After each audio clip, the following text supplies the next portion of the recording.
بسم اللہ الرحمن الرحیم اللہ کے نام سے جو رحمان اور رحیم ہے۔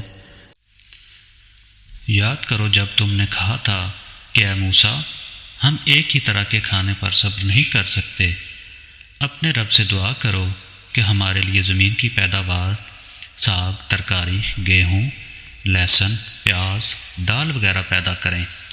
تو موسیٰ علیہ السلام نے کہا کیا ایک بہتر چیز کی بجائے تم ادنیٰ درجے کی چیزیں لینا چاہتے ہو؟ اچھا کسی شہری آبادی میں جا رہو، جو کچھ تم مانگتے ہو وہاں مل جائے گا۔ آخر کار نوبت یہاں تک آ پہنچی کہ ذلت و خواری، پستی و بدحالی ان پر مسلط ہو گئی اور وہ اللہ کے غضب میں گھر گئے۔ یہ نتیجہ تھا اس کا کہ وہ اللہ کی آیات سے کفر کرنے لگے اور پیغمبروں کو ناحق قتل کرنے لگے۔ یہ نتیجہ تھا ان کی نافرمانیوں کا اور اس بات کا کہ وہ حدود شرع سے نکل جاتے تھے۔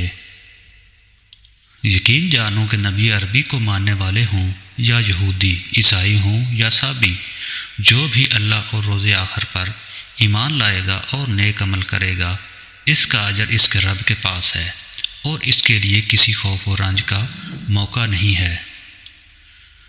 یاد کرو وہ وقت جب ہم نے طور کو تم پر اٹھا کر تم سے پختہ عہد لیا تھا اور کہا تھا کہ جو کتاب ہم تمہیں دے رہے ہیں اسے مضبوطی کے ساتھ تھامنا، اور جو احکام و ہدایت اس میں درج ہیں انہیں یاد رکھنا۔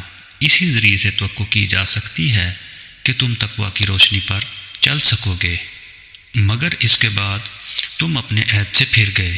اس پر بھی اللہ کے فضل اور اس کی رحمت نے تمہارا ساتھ نہ چھوڑا، ورنہ تم کبھی کے تباہ ہو چکے ہوتے۔ پھر تمہیں اپنی قوم کے ان لوگوں کا قصہ تو معلوم ہی ہے جنہوں نے سبت کا قانون توڑا تھا۔ ہم نے انہیں کہہ دیا کہ بندر بن جاؤ اور اس حال میں رہو کہ ہر طرف سے تم پر دھتکار پھٹکار پڑے۔